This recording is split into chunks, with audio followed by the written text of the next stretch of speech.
Good evening, everybody. It is Sunday, January 19th. The Bills have just beat the Baltimore Ravens and punched their ticket to the AFC Championship game. This is the the divisional weekend wrap up, the conference championship initial reaction.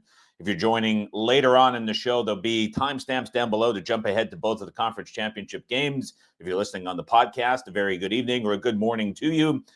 This is the second to final reaction show of the entire season. Amazing how quick it goes. Maybe next year I will finally have an opening intro for this show. It has been a tough point all season long to figure out how to open this show, and all the other ones have a dedicated opening. It's been something that has plagued me and plagued the show for multiple seasons. It's amazing how quick the season has gone as we wind things down and get to the final 3 games of the season. 2 great games ahead coming up next Sunday. A big Super Bowl ahead. From the AFC side, futures look great. KC in one pocket, Buffalo in the other pocket will have an AFC representative. Hopefully Philadelphia on the other side makes up for that, and you have a ticket for both sides of the draw when it comes to the Super Bowl. Where do we start? There's a lot to talk about, and this is going to be, as these shows always are late in the season, a little bit more free-flowing, a little bit more easygoing. There's not a whole lot that I can really bring you that you might not have an opinion on for the games ahead. This is the toughest time of the season to bet. It's the toughest time to come up with an opinion that's not reflected somewhere. It's a great time to talk about football and a fun time to discuss it. But typically these shows, as we wind down, especially these last 2 weekends, relative to what you get during the season, tend to be a little bit different. So I say that to encourage comments into the chat. Whatever you want to know, whatever's on your mind, let me know. We'll touch on all the topics that we get to. It's a busy chat so far. It'll only get busier as everybody comes in as the show gets going. We'll talk about it and appreciate everybody again for stopping by. So comments already. Criticism of Mark Andrews, CEO, Ryan Roberts, Kevin, lots of folks bringing out what Mark Andrews did, not only through the fumble, but also the drop 2-point conversion at the end. Some tweets that I saw that I don't necessarily agree with is how Harbaugh handled the 2-point conversions. He needed to get one of the two. He got neither. Both were, in my opinion, the correct decision. And I believe for many models that you're going to look at that are telling you when and when not to go for it, they're going to tell you that going for it was obviously the right decision on both of them as well. So I agree a little, or I disagree with the commentary that is coming out criticizing Harbaugh for that decision. It's a 50-50 proposition. The team like the Ravens, they've skewed slightly higher. You're going for both of those either way. So I want to, I think, throw cold water on that as my first kind of response to some of the commentary that has come over this game. A few other things that I think from that game specifically, and I guess I could say this about every team that won, less Washington this week, but Philly, Buffalo, and KC, all 3 of them were outplayed in the box score. Washington was too. We'll put that on the side and discuss them in a second. It's hard because, like, I look at the Buffalo box score, I look at the KC box score, like I didn't feel like Buffalo had a ton of guys open throughout the game. I thought their game plan specifically was very hyper tailor-made to take on the Ravens, which, as we talked about on the Wednesday live show, like that's what the expectation was from Sean McDermott. And why I'm bringing this up as a comment is not to kind of be waffling either way.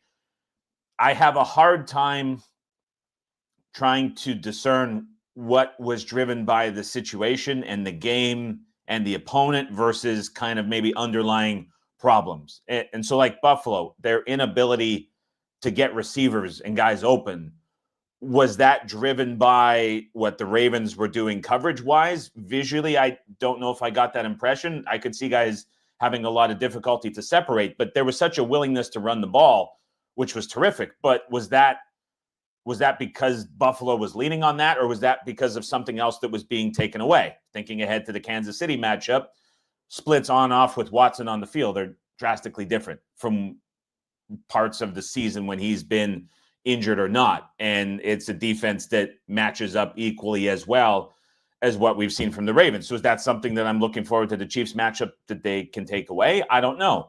I'd put the same thing about the Philadelphia Eagles in that category. How much was the Jalen Hurts injury impacting the lack of really anything after the injury was suffered? How much of that was the snow that came in shortly after? How much of that was the game state and the opponent as well that couldn't stop them? I don't really know how to grade the Eagles' performance. And then for the Chiefs as well, I mean, Hollywood Brown and DeAndre Hopkins had 3 total targets in the game. No receptions, no catches. Brown had the big drop. How much of that is just a complete 180 from what the anticipation was for the Chiefs offense?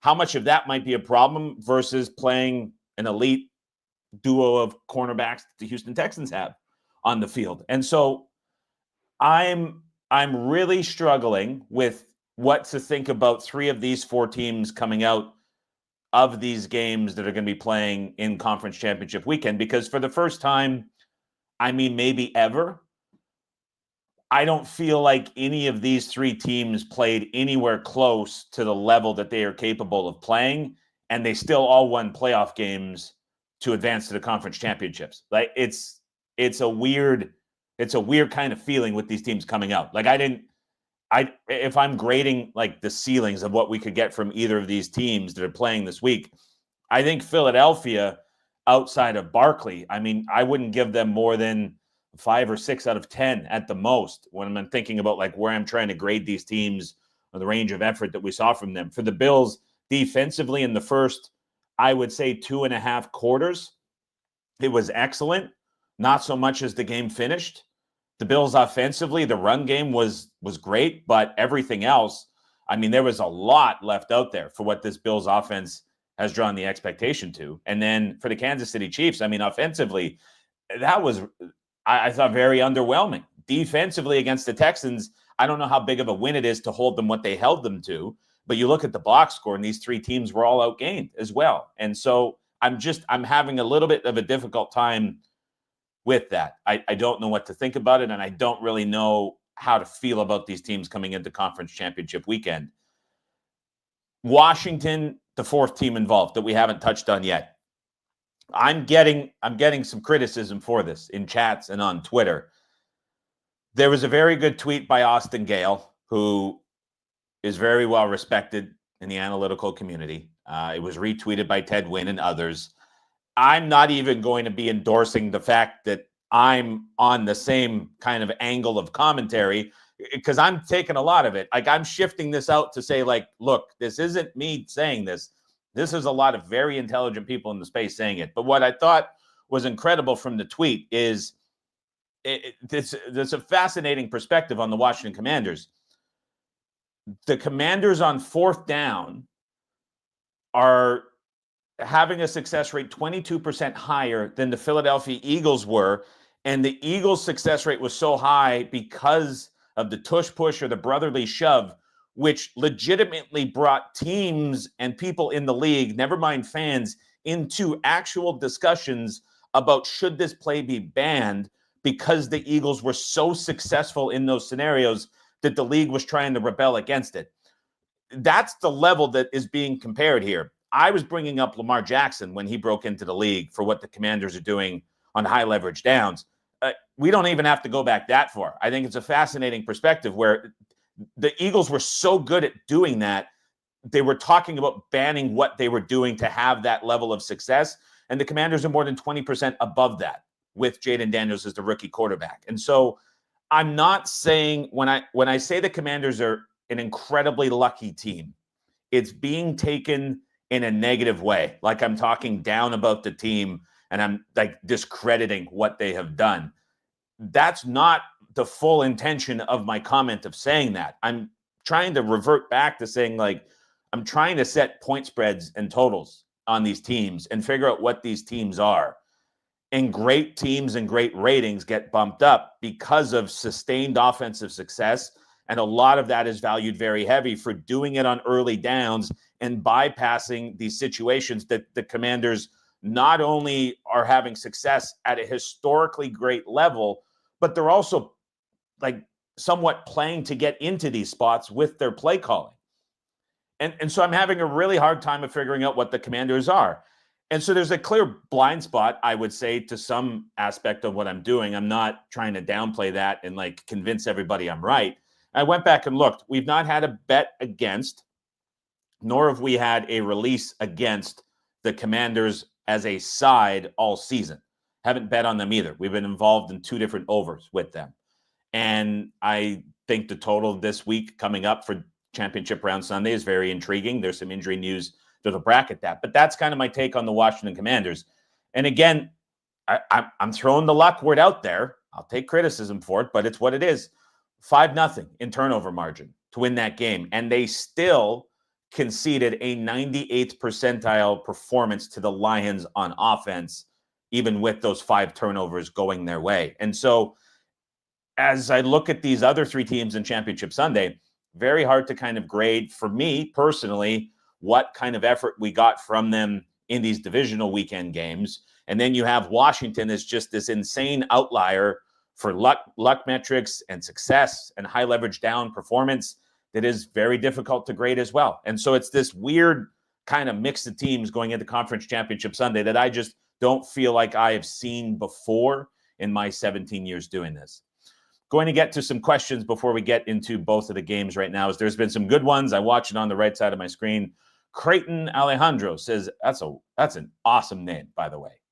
Adam, a man, future RAS NFL CFB buyer next year. He's pumped. You're the man. Appreciate it very much, Creighton. Glad anybody who's watching who is a subscriber got the one release this week. Kansas City first half -4.5 was a little bit testy early. But appreciate and I'm happy for everybody who was able to get that. 2 brutal total losses prior to that in a couple weeks prior. I had 1 week without a release, but some bad beats that were made up for somewhat by that Chiefs first half win and cover. Dustin H says, turnovers happen to my Lions, plain and simple. Turnovers did in the Lions. Turnovers did in the Baltimore Ravens. Both of those teams, I thought, deserved perhaps a lot better than what the scoreboard shows. Goff turned it over. Daniels played near perfect. I think that's a good reflection. David says, where was Amari Cooper? Where was Keon Coleman? Where was Dalton Kincaid? Where were a lot of guys, honestly? And again, I go back to what it was. At halftime, the Bills had 8 total pass attempts in that game. They just went very run heavy, which is an asset that they've certainly leaned into and developed as the season has went on. There were a lot of wide receivers that were complete no-shows today. I don't know right now if that was more Ravens or more Bills in the game plan. Jack Ochloiler says, pardon me if I butchered the last name, saw your video defending Mahomes and the Chiefs and totally disagree. Some terrible hits, helmet to helmet on Goff and Allen, no calls. Mahomes get ghost roughing calls and tries to flop. Brutal. So let's talk about that video. I know it's a hot topic. 1 million views on TikTok.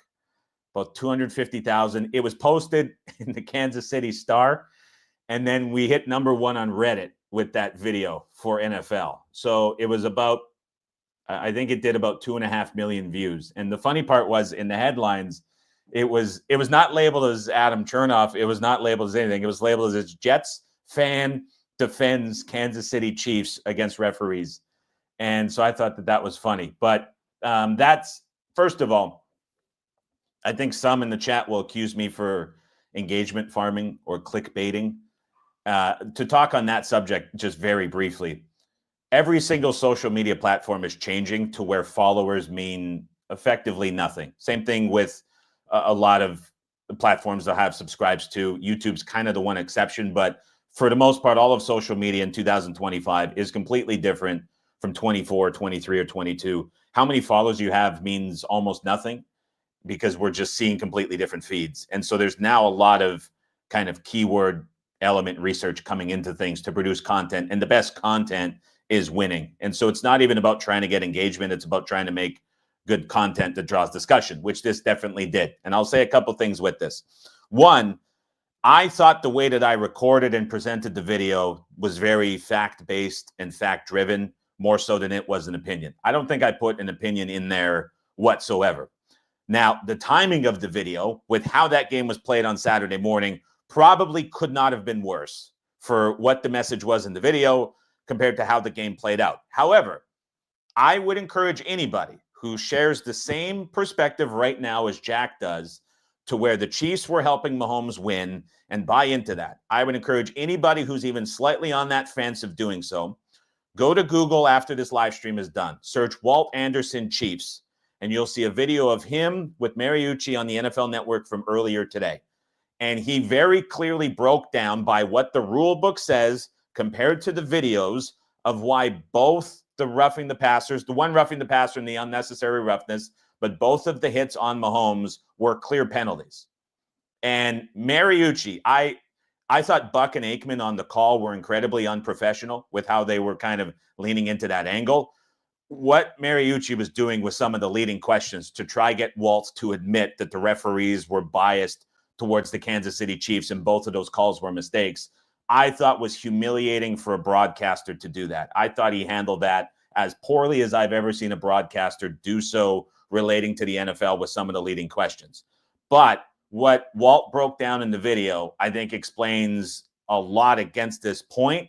And I think what we're seeing as I'm talking about the changing social platforms, the easiest thing on social media to do, especially around sports, is to post something that you think a lot of people agree with like this. I mean, anybody who has an account, if you want to go out and get a couple hundred likes and get a bunch of people to agree with you, you just post something that the refs are helping the Chiefs, and it's going to be a top engaging post. Just like sports books are limiting people and how frustrating it is. I mean, that's like the lowest bar for social media content that anybody can create.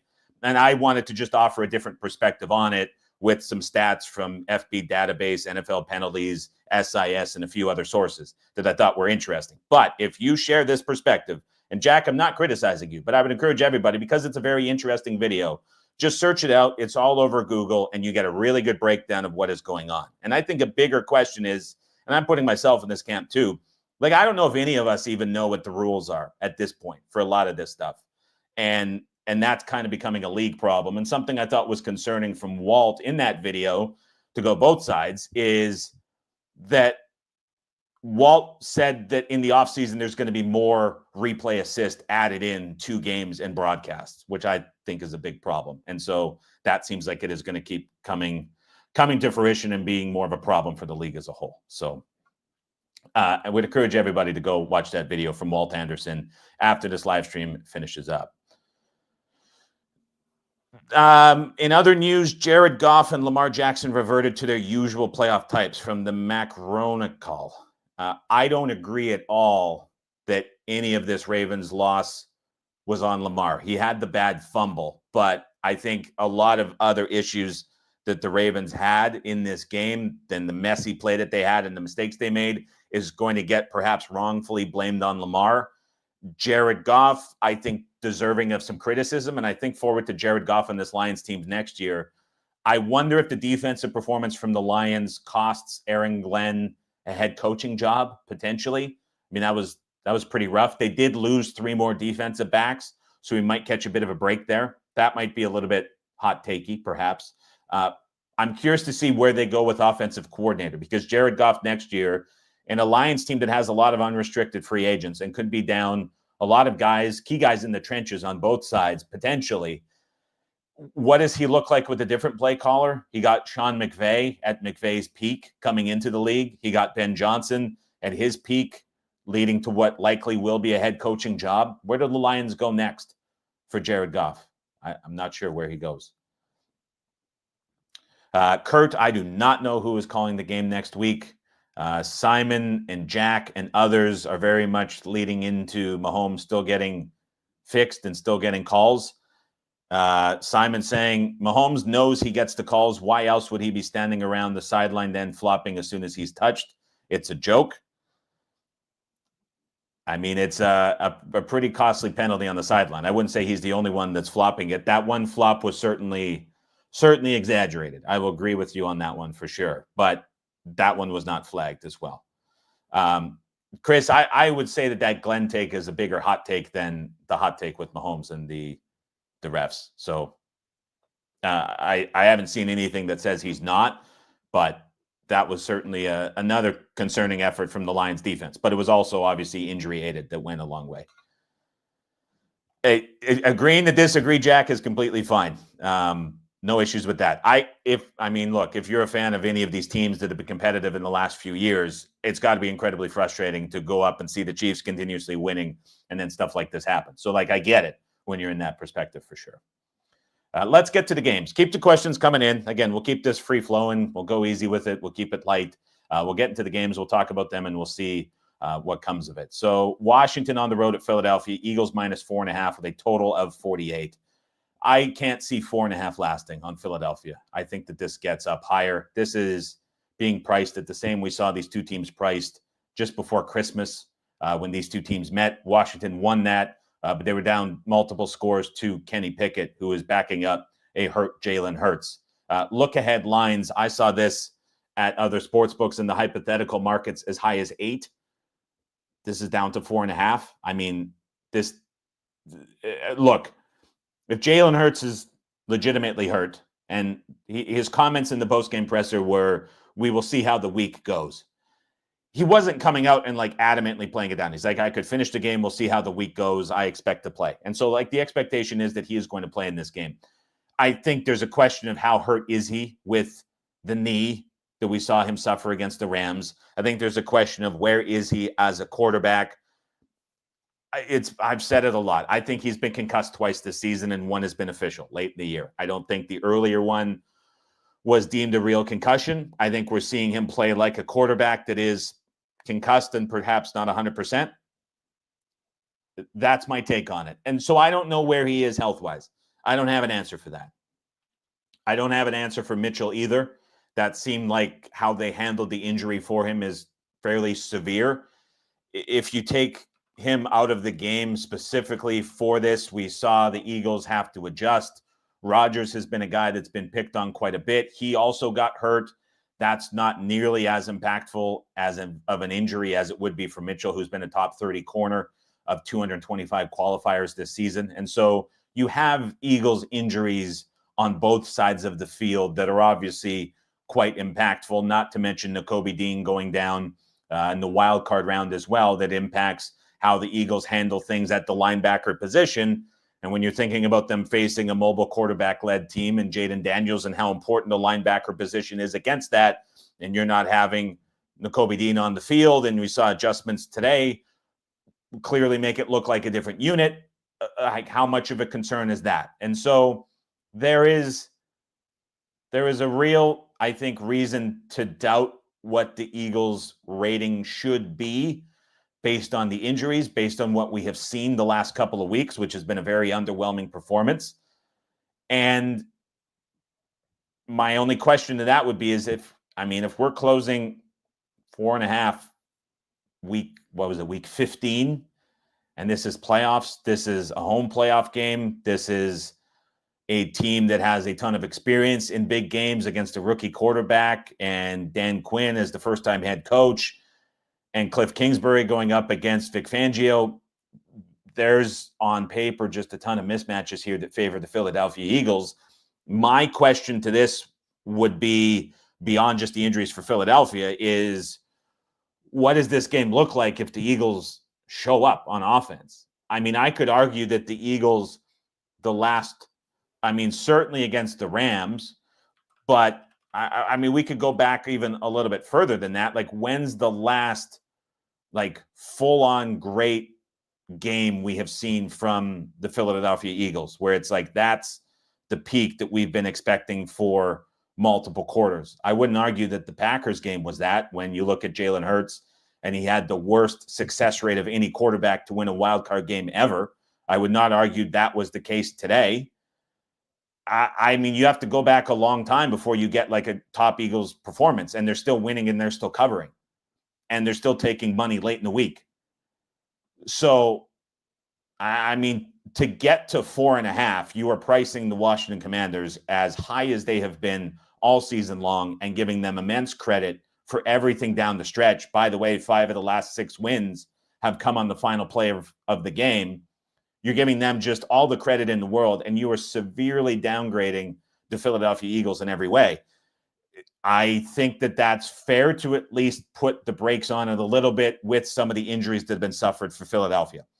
That's how I do it. But unless Hurts misses the game and it's a Pickett start, even if Mitchell misses, I can't see the Eagles closing at 4.5 in this game.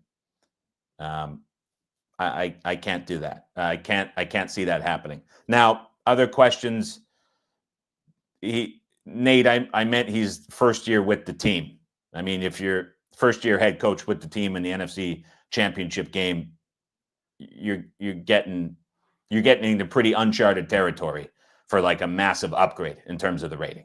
So I wasn't saying he's a first-time head coach. I'm saying first year with the team specifically. It's just even to win a divisional game is getting to somewhat uncharted territory in your first season in that role. So yeah, my take on this is I can't see 4.5 closing. I think this trends towards 6 is how I would look at that. Now, the total is interesting. We have clear weather forecasted for this game. We are not going to see impact like we did today, which ultimately turned out not to have any impact on the total as the game goes over. The Commanders allowed a 98th percentile offensive performance to the Detroit Lions, despite having the Lions turn the ball over 5 times. If Jalen Hurts is healthy to play this game and his mobility is a factor in this game, what's the expectation for the Commanders getting stops in this game? Like, how many stops can they legitimately be expected to get? I don't think that number is very big. And I look back to earlier in the season, the last meeting just before Christmas closed 47. The first meeting between the two closed 49.5. We're effectively right in line with that. The Eagles haven't really been pushed in quite some time with a healthy Jalen Hurts. I mean, even in that Washington game where they had the lead, it was a picket. It was a picket finish to that game specifically for Philadelphia. Had a commanding lead against the Steelers, had a commanding lead against the Cowboys, had a commanding lead against the Panthers. The Ravens game was tight throughout. I mean, it has been weeks and weeks and weeks since we have seen the Eagles trailing and forced to chase. If the Commanders happen to get out to a lead and you're believing that the Commanders have a chance in this game and are going to be competitive and they have a chance early, I don't know how you're not considering the over in this game at 48. We're getting the same total we've seen twice already this season. One of those games flew over with Pickett as the starter. The other one got into the mid-40s.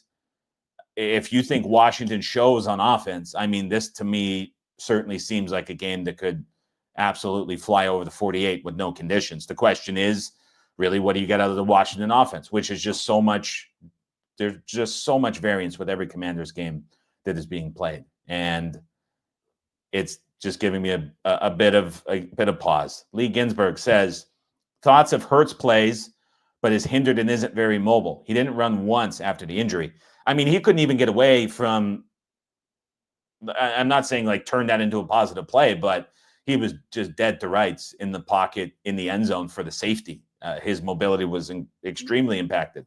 So, yeah, I mean, you take that away, it's certainly a blow to the Eagles and their rating, but then also you're getting a pretty big bump here for the Eagles playing at home in the championship game. And I would say that those come close to leveling out. I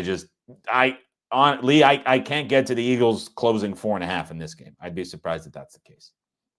And then again, if you think the Commanders show anything on offense, I don't know how you're not looking at an over at 48, because Philadelphia, even if Hurts is limited, Barkley's going to be able to run, as we've seen him run on much better defenses than Washington. But this is not a step up in class at all for the Eagles against this Washington defensive front. So if you think Washington shows well here, I think you're better off looking at the total than you are the side in that one. Buffalo on the road at Kansas City. Awesome game, awesome matchup. It's what we all wanted. This is fantastic. And if you have followed the shows all season and you've been following the futures that have been given out, you're probably sitting pretty well in this one. Pretty happy to have either one of these teams make it to the Super Bowl and give you a nice ticket to Sweat in a couple weeks' time. Thoughts on this game specifically? My first reaction is I like Buffalo. To be very clear, we haven't played anything. We haven't obviously released anything. This is just like my first thought, my first reaction to how we're thinking about it. I saw in the comments last week I was criticized a little bit. People thought that I was intentionally picking Buffalo in that scoreline that I gave out because it was attached to a futures ticket, and that's the only way I was doing it. And then there were questions that were fair. And it's like, how do you talk about the game going away and that trajectory and how it looked, but then you still end up on the side of the Buffalo Bills? Like, it doesn't make sense. Shouldn't you be backing and liking Baltimore? Why the confidence in Buffalo?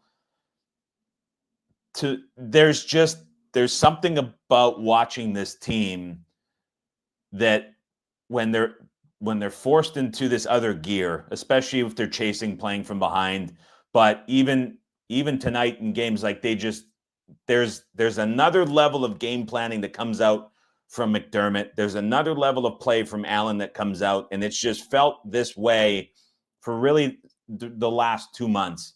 When it's needed, they just have it. And I think about the first meeting this year specifically, the game plan that they executed defensively when they needed it was also the same game plan they executed in 2022 to get off of the field and to get key stops. And it was effectively bringing extra rushers, not worrying about containment in the pocket for Mahomes. And then they had some delayed blitzers coming a little bit after the initial rush was there to attack Mahomes. And it's been a way to flush Mahomes out of the pocket, get him on the run, and get him throwing downfield. And it forced a lot of mistakes, forced incompletions, and it forced a pick at the end of the first meeting as well, forced a pick in the 2022 game as well. And it's just these little things that maybe aren't as evident overall as some of the coaching staffs that get talked about with tweaks and changes. And it's not one where I'm trying to downplay what Reed and Spags does either. We'll talk about that one in a second as well. But I really just look at McDermott and this coaching staff as being incredibly undervalued in big games, what they're able to pull out. And there's an element in seasons past where when they've been able to do that, it hasn't quite matched what the team's ceiling has been and what their capability has been as a team. This year specifically, it seems like the team matches up to that same level as the game planning. And this just has, to me, I'll get picked on this because it's starting to sound very narrative-y and very national sports talk media. And it's Championship Sunday. We got two teams. There's not a lot to say. This is just like it's just a lot of gut feel here that this Bills team is the team this year that just has that little bit extra. And I know the Chiefs have been that forever. And I think there's expectations that here they are again at home and everything's clicking. But like that Texans game to me really made me think differently about what this Chiefs team is. And again, this is kind of hard. And maybe there'll be people watching that agree with me and you're thinking about it and you have the stance and you can kind of articulate it better than I can, which is a bad thing to say as a podcast host. But here we are at the end of the season. I don't understand why the Chiefs' offensive game plan went the way that it did against the Texans. And I know Houston has great corners, but so much of this year was early on in the season. There was the blows via injury that just kind of decimated the Chiefs' offense. But then as we got to the later portion of the year and these guys were coming back, and then the 3 weeks off to figure things out, like the full expectation was, here is this team that now has these wide receivers and these weapons and everybody's healthy and it is the playoffs and like everything's going to click. Like there was such a high expectation on the offense in that game against the Texans. And it's not even that they didn't execute. It's not about that. It's that they didn't even try get these guys involved in the game. Like it was just like a complete play away from any of these guys that were back. And it takes me back to earlier in the season when there's these criticisms for how restricted the Chiefs offense can be and how they're just Mahomes and Kelsey and Pacheco. And that's good enough against a lot of the teams. And it was good enough to sustain the difficult schedule. But in a game like this, there's got to be more. And I have no explanation and no rationale right now as we're talking at 7:30 p.m. on a Sunday night as to why those guys were not even involved a bit in the game plan. And I just wonder a little bit if this theory about the Chiefs for the last several seasons about how difficult it is for guys to get acclimated into the offense and have an impact and be trusted and be included and how tough that's been. I wonder if that's something that is existing right now in that locker room with these weapons who have been away from the team for so much this year, and that trust factor in the big games just isn't there. And that might come through on Sunday against a very familiar opponent, knows how to game plan, knows how to take them on. I don't know. There's an element of it that could absolutely be the Chiefs holding back, and we just haven't seen them because they were able to get to a comfortable spot against the Texans and just kind of ride that game out.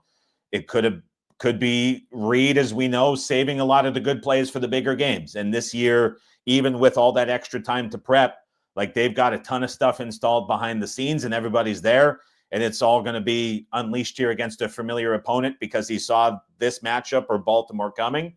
And it's like, we've got to have something completely new that we haven't shown and be able to debut that in order to get into the Super Bowl. Because if we play like we have been, the other team has the advantage. That could certainly exist in this as well. I don't know. It's an interesting matchup, but there's something in here that tells me that this is a Bills game. And that's probably the worst thing that a podcast that is this and the standing that I have and the perspective I'm offering could say, but this is the reality of Championship Sunday when there's 2 games left on the board and everybody knows everything about these teams, and it is what it is. And that's kind of what you're getting. So I'm being honest in that perspective for it. Last note I would have on this game that just comes to mind is the Chiefs defense as well. Everybody loves Spags, rightfully so. Amazing. And I saw tweets about should he be the first assistant to be inducted into the Hall of Fame. I think it's fully justified. What I noticed in that game against Houston, who is a 1 wide receiver team, one, the great run defense front against a very bad offensive line was bullied pretty badly, which was surprising. 2, it's not new and it's not unique to Kansas City, and it's certainly not unique to Spags.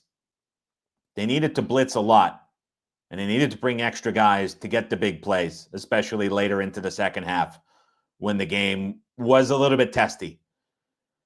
Those gambles are going to work against Stroud and that offense. I don't know if they're going to work as well at that level of aggression, even with Watson back for protection on the back end against Josh Allen in this Bills offense and the way that it's currently constructed. And the fact that the Bills were just able to run as efficiently as they needed to against a very good Ravens defensive front makes me question a little bit some of these run numbers for the season for Kansas City up front defensively. I think that could be a pretty positive matchup for the Bills to lean into unless there was, again, something that was just completely off against that Texans, because this is going to be kind of a different, certainly caliber of run game and caliber of opponent and certainly caliber of offensive line if the Bills elect to keep bringing in that 6 offensive linemen where they've been so efficient running the football. That's a very different run game attack than what the Chiefs just saw. And the Bills to do it against a Ravens defense that was so good up front for so long, I think translates pretty well over into this matchup too, which is a pretty big advantage for them. So I don't know if there will be anything played on this, but just my initial reaction on the spot is Buffalo on the money line would be my initial reaction. So my 2 takes on the games would be that the Eagles are not closing 4.5 unless Hurts misses the game. And then it's just a kind of an initial gut reaction here on the Bills on the money line. Catch up with some of the questions. Chris says, KC's defense was not impressive. Houston fielding practice squad guys at wide receiver, and Collins was in and out of the game all game, still gave up a ton of yards.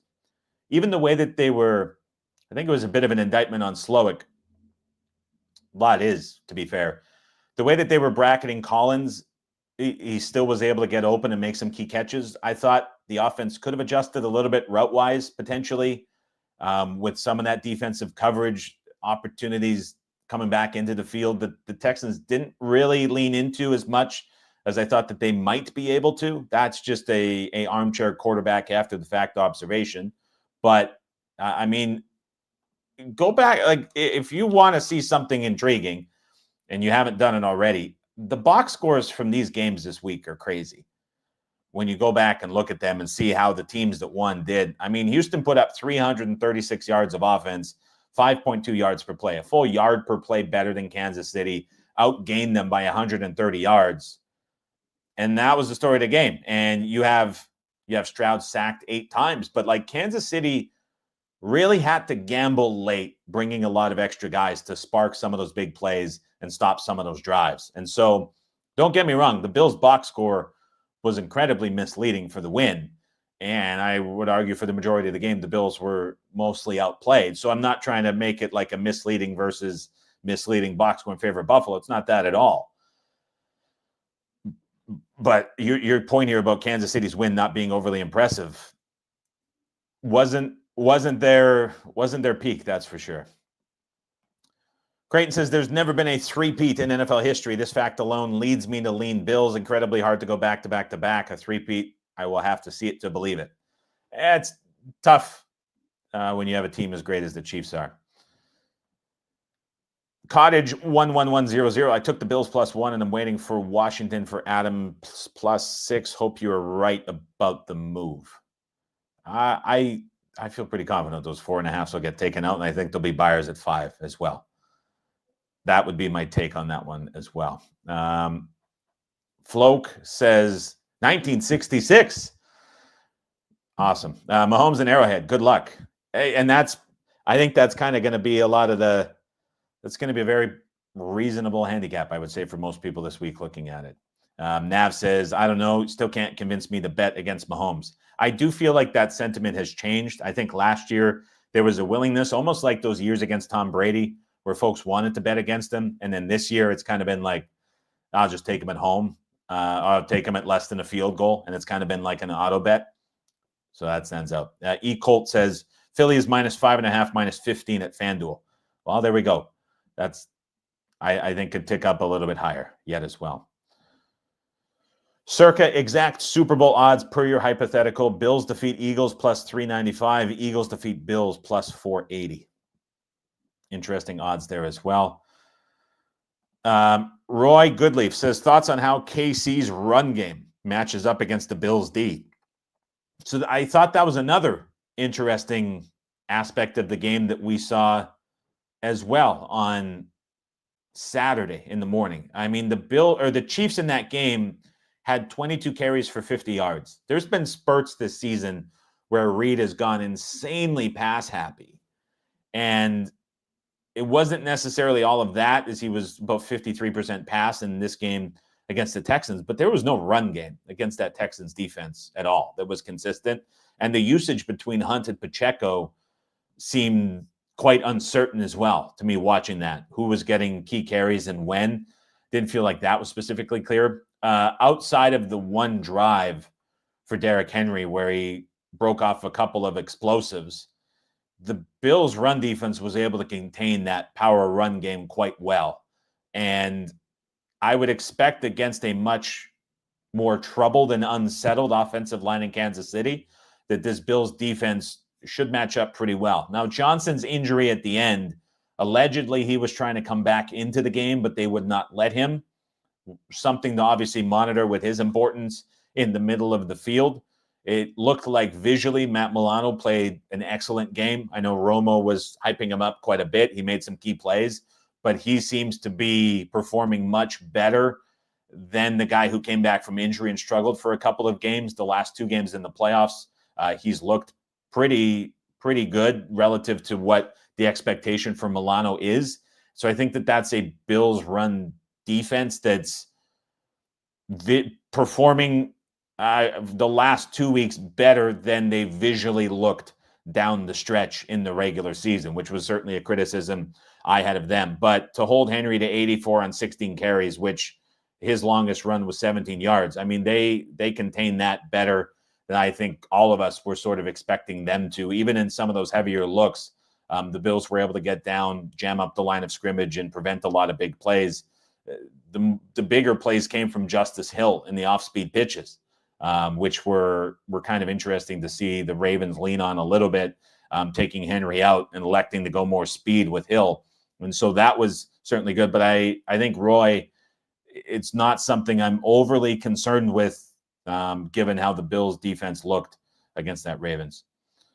Crazy Carl says KC run game is kind of interesting. They kicked Dooney out to left tackle, which kind of messed up the interior O-line strength that they had going. It does, but the benefit of that is they have protection on the left side as well. Reed has some precedent to come out with a big running game plan against McDermott. It would not surprise me if that was the case. I think back 2 weeks ago, and I was saying the big concern that I had for the Bills was their run D and how it looked. I think I've been proven wrong mostly for 2 games in a row. That has me thinking a little bit differently about it. But I mean, historically, throughout this season and seasons past, the way you want to attack them is certainly up the middle. But then you bring up the O-line question, Carl, and I think that's a very fair evaluation to how you look at that specifically. Okay, any final questions before we wrap up? These 2-game shows, they're pretty great. For those of you still listening along, the subscribe button's down below if you've not subscribed already. We'll have college basketball shows returning very quickly with the release shows. There'll be announcements on that coming up very soon. So if you want to just get notified when those are going live, the subscribe button's down below. If you think you're already subscribed, just take a second, double check that you are.